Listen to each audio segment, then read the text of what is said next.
சொல்லுங்கள். இப்போ இதை நீங்கள் இந்த பெண்களின் ஆஸ்திரேலியா என்ற அமைப்பை உருவாக்கி நீங்கள் நடத்திட்டு வர்றீங்க. இப்போ நடத்திட்டு வரும்போது உங்களை ஒரு உணர்வுபூர்வமாக தொடர்பு படுத்திய அல்லது உங்களால் எப்பயுமே நினச்சிக்கிட்ட நான் எதையோ சாதிச்சேன் என்ற மாதிரி ஒரு உணர்வை தந்து ஏதாவது அனுபவங்கள் உங்களுக்கு இருக்கா சொல்லக்கூடிய வகையில்? அது இந்த டொமஸ்டிக் வயலன்ஸில் ஒரு பொண்ணு வந்து எங்கிட்ட கேட்டாங்க. வீட்டில் நடக்குது, பப்ளிக்காக பேச முடியாது. ஸோ எங்களுக்கு பிங்க் பண்ணாங்க, மெசேஜ் பண்ணி வீட்டில் ரொம்ப நிறையா எமோஷ்னலாகவும் ஃபிசிக்கலாகவும் நான் நிறைய பண்ணிகிட்ருக்கேன். எனக்கு எப்படி பண்ணுறதுன்னு தெரியல. எனக்கு நம்ம ஊராக இருந்தால் அப்பா அம்மா சித்தப்பா யார்ட்டையாவது கேட்டுக்கலாம். இங்கே யார்கிட்ட நான் போய் கேட்குறது? என் பசங்க இப்போ விட்டுட்டு போயிட்டா நான் என்ன பண்ணுவேன் எனக்கு அப்படின்ற மாதிரி அந்த பொண்ணு கேட்டாங்க. இத்தனைக்கும் படித்த பொண்ணு, இன்ஜினியரிங்லாம். ஸோ எனக்குமே இதெல்லாம் வந்து புதுசாக. இப்போ நம்ம யாராவது ஒருத்தர் இது மாதிரி போனால் ஒரு ட்ராமா தான் இருக்கும், யார்கிட்ட கேட்குறதுன்னு தெரியாது. ஸோ அதுதான் என்னோடய ஃபஸ்ட்டு டைம் நான் அந்த பொண்ணு அதை கேட்டது. ஸோ அப்போது எனக்கு யார்கிட்ட கேட்கணும் போது எங்கள் குரூப்லேயே ஒரு கவுன்சிலர் ஒருத்தருங்க இருக்காங்க. நான் அவங்கக்கிட்ட கேட்டு என்ன பண்ணணும், அவங்க நிறையா கைடன்ஸ் கொடுத்தாங்க. அந்த பொண்ணு எங்கிட்ட பேச சொல்லுங்க, நான் ஷெல்டர் என்ன விதமாக அப்படின்லாம், போலீஸ் முதல்ல எப்படி பண்ணணும், அப்ரோச் பண்ணணும், பசங்க இருக்கணும், எப்படி பண்ணணுன்றது எல்லாத்தையும் நான் பேசி கொடுக்குறேன். ஸோ அவங்க பேசி அது கொஞ்ச நாள் என்ன நடக்குதுன்னு எனக்கு தெரியல. அதுக்கப்புறம் அந்த பொண்ணையும் மெசேஜ் பண்ணாங்க, எனக்கு கால் பண்ணாங்க. ரொம்ப தேங்க்ஸ் பூஜா, அதாவது எனக்கு எப்படி பண்ணுறதுன்னு தெரியல, இதிலே இருந்து போயிடுவோமா இல்லை விட்டுட்டு போய் கஷ்டப்படுவேனான்னு தெரியல. பட் அவங்க நிறைய எனக்கு இது பண்ணாங்க. அந்த பொண்ணு இப்போ வேலையிலையும் இருக்காங்க, பசங்களையும் பார்த்துக்கிறாங்க, தனியாக இருக்காங்க, கவர்மெண்ட்டும் சப்போர்ட் பண்ணுது. ஸோ ஐ வாஸ் வெரி ரொம்ப சந்தோஷம் எனக்கு அந்த விஷயத்தில். நிறையா விஷயம் பண்ணியிருக்கோண்ட, பட் இது ஒரு கஷ்டப்படுற ஒரு பொண்ணு பண்ணியிருக்காங்க. அதே மாதிரி நாங்கள் முதல்ல ஆனிவர்சரி நடத்தும் போது எனக்கு ரொம்ப எனக்கு வந்து வீட்டில் நம்ம ஒரு வீட்டில் ஒரு ஃபங்க்ஷன் நடத்துகிறோம் அப்படின்னா, கிரகப்பிரசமோ இல்லைன்னா ஹஸ்பண்டு ஒரு வேலை பார்ப்பாரு, யாராவது ஒருத்தர் பார்ப்பாங்க. ஆனால் இந்த ஈவெண்ட் நடத்தும் போது எங்கள் குழுவில் இருந்த 5-6 பொண்ணுங்க மட்டும்தான். நாங்களே ஹாலை பார்க்குறதுலேருந்து நாங்கள் வந்து பின்னாடி பேக் அண்டு டெக்கரேஷன்ஸ் எல்லாரும் என்னென்ன பண்ண முடியுமோ எல்லாமே. அஃப்கோர்ஸ் இது வந்து பொண்ணுங்க பண்ண முடியுன்றது வந்து வேறு பட்சம்னா பின்னாடி சப்போர்ட் இருக்காங்க நிறையா. இதிலே வந்து எங்கள் ஸ்பான்சர் நிறைய பேர் இருக்கார். நான் வந்து நிறைய பேர் ஹெல்ப் பண்ணியிருக்காங்க இதில். பட் நாங்களே போய் முன்னால் நின்று எல்லாருக்கிட்ட பேச முடியும், எங்களாலையும் பண்ண முடியுன்றது வந்து என்னோடய ஃபஸ்ட் ஈவெண்ட்டில் தெரிஞ்சது. அதுவும் எங்கள் பொண்ணுங்க வந்து எவ்வளோ வந்து வீட்லேயும் பார்த்துட்டு வெளியும் பண்ணுறாங்கன்னும் போது அது ஃபிசிக்கலாகவும் சரி, ரொம்ப மென்டலியும் they'll be two many. But அப்போவும் அதில் சளைக்காமல் பண்ணாங்க. அந்த விஷயம் ரொம்ப பெருமையாக இருந்தது. அப்போ இருந்த ஒரு டீம் இருந்தாங்க, இப்போவும் எங்களுக்கு ஒரு டைம் கொஞ்சம் போவாங்க வருவாங்க. அந்த டீமையும் எனக்கு ஐ எம் வெரி கிரேட்ஃபுல். எல்லாரும் எங்க கூட இருந்து சப்போர்ட் பண்ண விஷயம். அதுக்கடுத்து வந்து அதான் இந்த 17 வருஷம் கழிச்சு ஒரு சப்போர்ட் பண்ணி இது மாதிரி நிறைய மூமெண்ட்ஸ் இருக்குங்க. இப்போ உங்கள் குழுவில் இப்போ சில நேரங்களில் உதவி தேவைப்படும் போது வைத்தியர்கள், அதுபோல் லாயர்ஸ், அப்படியான சோஷியல் ஒர்க்கர்ஸ், அப்படியான சப்போர்ட் இருக்காங்களா? இருக்காங்க, எல்லாருமே கேட்பாங்க. எனக்கு வந்து இப்போ எனக்கு இந்த மாதிரி இருக்குது, எந்த டாக்டர்கிட்ட போகணும், எந்த டெர்மா போகணும், எந்த ஏரியாலன்னும் போது அவங்க நிறைய பேர் டாக்டர்ஸும் இருக்காங்க, டென்டிஸ்ட் இருக்காங்க, வக்கீலுக்கும் பேசியிருக்காங்க. ஸோ அவங்கெல்லாம் கைட் பண்ணுவாங்க. நிறைய போஸ்ட் வரும். ஸோ அதுக்கு தான் இந்த ப்ரைவேட் குரூப் வந்து நிறைய ஹெல்ப்ஃபுல் பண்ணியிருக்கு. ஏன்னா பயப்படாமல் வெளியே யாரும் பார்த்துருக்க மாட்டாங்களோ அப்படின்னு அனானமஸ் போஸ்ட்டும் போடுறாங்க, ஏன்னா ஃப்ரெண்ட்ஸ் இருக்காங்கன்ற மாதிரி. பட் சப்போர்ட் பண்ணுறாங்க நிறைய பேர். இந்த மாதிரி சோஷியல் ஒர்க்கர்ஸும் நிறைய பேர் இருக்காங்க. அந்த மாதிரி நிறைய பேர் பண்ணியிருக்காங்க. இதில் நான் முக்கியமாக சௌந்தர மேம் அவங்கெல்லாம் வந்து அவங்க நிறையா கைட் பண்ணியிருக்காங்க எங்களுக்கு முதல்லேருந்து. அதுக்கு மாதிரி இப்போது ஸ்ருகதி அவங்கெல்லாம் வந்து மீடியா சப்போர்ட்ஸு, ஆஸ்தமிழ் டிவி இந்த மாதிரிலாம் நிறைய சேனல்ஸ்ன்னு நான் ஸ்பெசிஃபிக்காக இவங்களை சொல்லணுன்னா இவங்கெல்லாம் எங்களுக்கு முதல்லேருந்தே பேக் போனாக இருந்திருக்காங்க. நிறைய பேர் இருக்காங்க. நான் ஃபியூ ஐ கேன் சே நான். ஸோ சரி, அதுபோல் இப்போது பொதுவாகவே இது அது சில நேரங்களில் ஒத்துக்கொள்ள முடியாவிட்டாலும் சில நேரங்களில் அது நிதர்சனமும் கூட. இப்போது மறைந்து விட்டு இந்த சோஷியல் மீடியாவிலாம் வந்து பெண்களை பொதுவாக ட்ரோல் செய்வார்கள். இப்போது சும்மா சொல்லுவாங்க, பேச்சுக்கு சொல்லுவாங்க, ஒரு 100 ஆண்கள் ஒரு அறையில் இருக்கலாம், ஆனால் 2 பெண்களால் இருக்க முடியாது, அப்படியான விஷயங்கள் தான் சொல்லுவாங்க. அப்படி இருக்கும்போது இப்படி ஒரு குடும்பமாக ஒரு 4000 பேரை கட்டி மேய்க்கிறது என்றதும் கஷ்டமான விஷயம்தான். அதுக்குள்ள சில நேரங்களில் கிளாஷஸ், பிரச்சனைகள் வரக்கூடிய வாய்ப்புகளும் நிச்சயமாக இருக்கும். அப்படியான பிரச்சனைகளுக்கு முகம் கொடுத்துருக்கீங்களா? இவங்க சொன்னால் கரெக்டாக இருக்கும். இல்லை கண்டிப்பாக நிறையா இருக்கும். உண்மையே அது தானே. நம்மெல்லாம் வந்து அது ஹியூமன் சைக்காலஜி படி பார்த்தா எல்லாருமே ரொம்ப நேரம் ஒத்துமையாக இருந்தாலும் ஒரு இடத்துல ஒரு பிரிவு வரதான் செய்யும். அந்த அவங்கவுங்க அந்தந்த பர்சனல் ஸ்பேஸில் இருக்கிற வரைக்கும் நல்லாயிருக்கும். அதுக்கப்புறம் எங்கே இன்டர்வியூன் ஆனாலும் கொஞ்சம் கஷ்டமாக தான் இருக்கும். நான் பார்த்துருக்கேன் பூஜா நிறைய ஒருத்தவங்களுக்கு அந்தந்த பெர்ஸ்பெக்டிவ்ஸ்னு ஒன்று இருக்கும். அதை அழகாக இவங்க சமாளிச்சிருக்காங்க. நான் பூஜாவை பார்த்துருக்கேன். ஸோ இப்போ நான் ஏதாவது ஒரு கருத்து வேறுபாடுக்கு நான் ஏதாவது ஒன்று அப்போஸ்ன்னு கிடையாது, என்னோட ஒப்பீனியன் இது அப்படின்னு நான் ப்ளேஸ் பண்ணும்போது அவங்க அதை லிசன் பண்ணி அதை பண்ணுவாங்க. அண்ட் அதே மாதிரி தான் ஐ திங்க் எல்லாருமே ஒன்றா ஒர்க் பண்ணும்போது கண்டிப்பாக வரும் கருத்து வேறுபாடுகள் வரும். அதே மாதிரி சில சமயத்தில் அதில் சண்டை கூட வரும். அதில் பிரிஞ்சும் போய் குரூப்பை விட்டும் போவாங்க, திருப்பியும் வருவாங்க. And it's part and parcel. இதுக்கு ரொம்ப இம்பார்ட்டன்ஸும் இவ கொடுத்து நான் பார்த்ததில்லை. நாங்களும் பெருசாக அதுக்கு இம்பார்ட்டன்ஸ்னு கொடுத்தது இல்லை. அந்த நேரம் ஒரு வருத்தம் இருக்க தான் செய்யும், அது எல்லாருக்கும் இருக்கும். இதில் ஒரு வந்து இந்த ஹார்வர்ட் ஸ்டடி ரீசெண்டாக சொன்னதில் வந்து மென்ஸை விட விமென்ஸ்க்கு வந்து நிறைய விமென்ஸ் ஃப்ரெண்ட்ஸ் இருந்தால் they'll get reduce stress, அந்த ஸ்ட்ரெஸ் மென்டல் வெல்பீயிங்க்கு சப்போர்ட் பண்ணுதுன்னு. ஸோ மென்ஸ் வந்து they will open one box in each situations, but women's open multiple box in their mind. And அதுக்கு கண்டிப்பாக இன்னொரு பெண்களோட சப்போர்ட் இருந்தால் இட் சப்போர்ட்ஸ் ஃபேமிலியும். நாட் ஓன்லி பொண்ணுங்களுக்கு நிலைமை. நாம் ஒரு பொண்ணு கோவமாக இருந்தால் எப்படி வீடு இருக்கும், இதுவாக நல்லபடியாக இருந்தால் வீடு எப்படி இருக்கும்னு நம்மளுக்கு தெரியும் இல்லையா?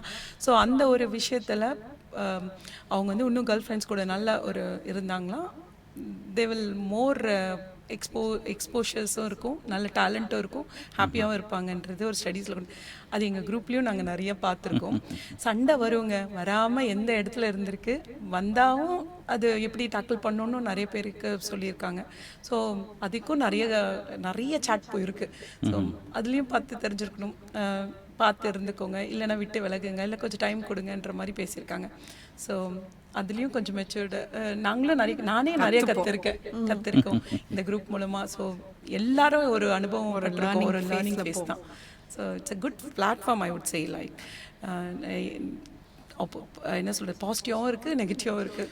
இல்லை, இப்போ நான் பார்த்தேன், இது என்னோட தனிப்பட்ட ஒரு கேள்வி நான் உங்கள்கிட்ட கேட்குறேன். அதாவது நான் பார்த்த வகையில் இங்கே வந்து வயோதிப பெண்கள், அதாவது வயது மூத்தவங்க, சில நேரங்களில் நீங்கள் எல்லாம் வந்து இப்போது கிட்டத்தட்ட இளமையாக இருக்கிறீங்க. கேட்கறதுக்கு நல்லா தான் இருக்கு. இல்லை, நான் சொல்கிறது மாமியார்கள் சில நேரங்களில் நாங்கள் அம்மாவை கொண்டு வந்து வச்சுக்கணும், மாமியாரை கொண்டு வந்து வச்சுக்கணும்னு அவங்கள வீட்டில் கொண்டு வந்து வச்சுக்கிறோம்.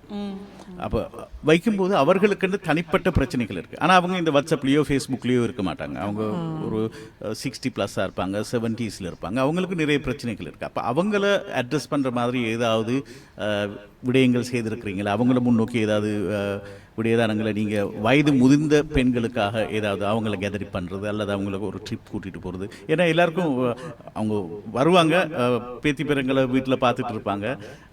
அதுக்கு கிட்டத்தட்ட ஒரு அன்பெய்ட் ஒரு சர்வன்ட்ஸ் மாதிரி தான் இருப்பாங்க. அதுக்காக சர்வன்ட்ஸ் இல்லை, அது வாழ்க்கை முறை, இங்கே இருக்கிற வாழ்க்கை முறை. அவங்களே எப்படி நோக்கி ஏதாவது செய்திருக்கிறீங்களா? எங்கள் குழுமத்துலன்னு நாங்கள் பர்டிகுலராக அப்படி பண்ணதில்லை. ஆனால் நாங்கள் மற்ற குழுமத்தில் பண்ணுறதை நாங்கள் நிறைய பகிர்வு பண்ணியிருக்கோம். மற்ற குழுமத்தில் இந்த மாதிரி சீனியர் சிட்டிசன்ஸ்னு ஒரு குழு இருக்குது. அவங்க இங்கே போடுறாங்க, இந்த மாதிரி ட்ரிப்பு போகிறாங்க, யாராவது வரீங்களான்னு. அந்த குழுமத்தில் இருக்க மெம்பர்ஸும் இங்கே இருக்காங்க. ஸோ அவங்க போடும்போது நாங்கள் வந்து என்கரேஜ் பண்ணுறோம் உங்கள் குடும்பத்தில் இருக்கவங்கள. ஏன்னா நிறைய பேரண்ட்ஸ் வந்து நீங்கள் சொன்ன மாதிரி அவங்க மெசேஜ் பண்ணி பேசுகிற மாதிரிலாம் எங்களை மாதிரிலாம் இருக்கிறது இல்லை. ஸோ அதனால் இங்கே இப்போ மகளோ இந்த மாதிரி மருமகளோ வந்து இந்த மாதிரி விஷயம் நடக்குது இந்த குரூப்பில், அது நாங்கள் நிறைய பகிர்ந்துருக்கோம் எங்கள் குரூப்பில்.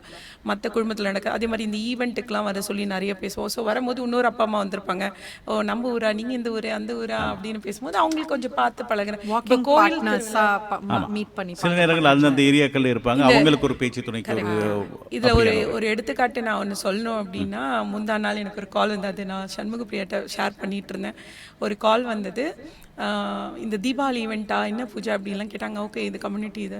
ஓ என்ன $10 ரொம்ப ஜாஸ்தியாக இருக்கிற மாதிரி இருக்கே அப்படின்னாங்க. என்ன பண்ணுறீங்க? செலிப்ரிட்டிலாம் வரல அப்படின்னு.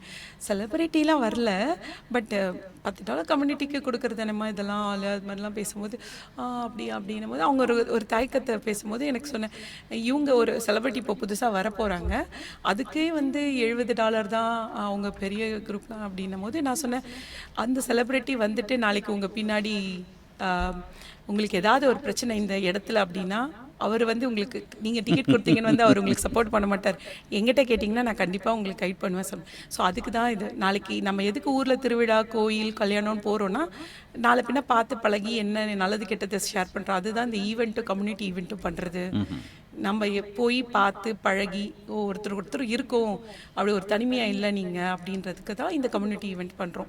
ஸோ அந்த ஒரு சப்போர்ட் பெரியவங்களாக இருக்கட்டும், சின்னவங்களாக இருக்கட்டும், குழந்தையாக இருக்கட்டும், இட்ஸ் நம்ம ஊர் திருவிழாவில் பண்ணுற மாதிரி தான் இதுவும் ஒரு ஈவெண்ட். அதுதான். சரி, இப்போது நாங்கள் நிகழ்ச்சி இந்த இந்த இந்த செக்மெண்ட்டை நாங்கள் நிறைவு செய்யும் இடத்துக்கு வந்திருக்கிறோம். எனவே நேயர்களுக்கு, இந்த கேட்டுக்கொண்டிருப்பவர்களுக்கு இப்போது இதை சமூக வலைதளங்களூடாக, ஃபேஸ்புக் அல்லது வாட்ஸ்அப் ஊடாக இனி கேட்க போபவர்களுக்கு, பார்க்க போபவர்களுக்கு ஏதாவது சொல்ல விரும்புகிறீங்களா? நான் இந்த ஊரில் வந்ததுக்கு ரொம்ப கிரேட்ஃபுல். இந்த மக்களை சந்தித்ததுக்கு, என்னோடய குரூப்பில் இருந்ததுக்கு ரொம்ப கிரேட்ஃபுல். அண்ட் எல்லாருக்கும் தேங்க்ஸ். கம்யூனிட்டி சப்போர்ட் பண்ணுறவங்க, வெளியே இருக்கவங்க, ஆண்களுக்கும் தேங்க்ஸ் தான், அதில் இருக்க மெம்பர்ஸ்க்கும் தேங்க்ஸ். அண்ட் என்னோடய டீம் எல்லாருக்கும் தேங்க்ஸ். எங்கள் டீமில் வந்து சண்முகப்பிரியா, சரண்யா, சௌமியா, நிவேதா எல்லாரும் இருக்காங்க, கீர்த்தி இருக்காங்க, எல்லாரும் இருக்காங்க. இதுக்கு முன்னாடியும் நிறைய பேர் யோகா எல்லாருமே இருந்தாங்க, சத்யன். பட் எல்லாருமே ஒருங்கிணைச்சு பண்ணுறாங்க. இனிமேலையும் நிறைய வாலண்டியர்ஸ் வரணும், நிறைய பங்கு கொள்ளணும். எந்த இதுவும் எதிர்பார்க்காம வந்து செய்யுங்க, எல்லாருக்கும் சப்போர்ட்டாக இருங்க. அதுதான் எதிர்பார்க்குறது. சொல்லுங்க. தேங்க்யூ. இல்லை, ரொம்ப மிக்க நன்றி. நீங்கள் எங்களை இங்கே அழைச்சதுக்கு ரொம்ப நன்றி. உங்களுக்கு ஒரு பிளாட்ஃபார்ம் கொடுத்து எங்களை பற்றியும் எங்களோட மெமரி லேனை ஃபுல்லாக வாக் பண்ண வச்சதுக்கு ரொம்ப ரொம்ப நன்றி. அதுக்கான நன்றியை நமது குமார் சேலத்துறை அண்ணனுக்கு தான் சொல்ல வேண்டும். நன்றி.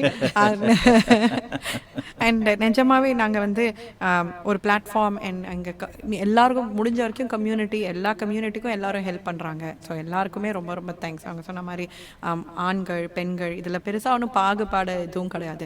ஒரு சப்போர்ட் சிஸ்டம், அவ்வளோதான். இது வந்து ஆண்களுக்கும் இருக்கும் சப்போர்ட் சிஸ்டம், இது எங்களுக்குன்னு ஒரு சப்போர்ட் சிஸ்டம். தமிழ் பேசும் பெண்கள் இன் ஆஸ்திரேலியாக்காக ஒரு சப்போர்ட் சிஸ்டம். நிச்சயம். உங்கள் எதிர்கால திட்டங்கள் நிறைவு பெற வேண்டும், இன்னும் வளர வேண்டும் என்று நாங்கள் வானசை வானொலியாக உங்களுக்கு வாழ்த்துக்களை சொல்லிக் கொள்கிறோம். நீங்கள் ஏதாவது சொல்ல விரும்புகிறீங்களா இறுதியாக? கண்டிப்பாக. இப்போது MS சுவாமிநாதன் சொன்னது போல், ஒரு வளர்ச்சி எப்போ முழுமையடையும்னா பெண்கள் இணைஞ்சு இருக்கும்போது வளர்ச்சி முழுமையடையும்னு சொல்கிறாரு. அது நம்ம குழுவில் பண்ணுறோம். வாங்க, எல்லோரும் பழகலாம், குழுவை பெருசாக்கலாம், ஒருவரோட தேவையை ஒருத்தர் பூர்த்தி செய்யலாம். அதுக்கு இந்த குழு எப்பயுமே உங்களை கை கொடுத்து நிற்கும். தேங்க்யூ. இன்றைய எமது வானிசையின் வெள்ளி மாலை நிகழ்ச்சியில் பூஜாதேவி பிரேம்குமார், இந்த நிறுவனத்தின் நிறுவியர், அதுபோலவே சரண்யா இதன் பொருளாளராக இருப்பவர், அதுபோல சண்முகப்பிரியா இந்த கமிட்டியின் மெம்பராக இருப்பவர்கள் 3 பேரும் தமிழ் பெண்களின் ஆஸ்திரேலியாவிலிருந்து வந்து கலந்து கொண்டார்கள். அவர்களுக்கு வானிசை வானொலி சார்பாக எமது நன்றிகளை தெரிவித்து உங்களுக்கு விடைபெறுகிறோம். நன்றி, வணக்கங்கள். நன்றி.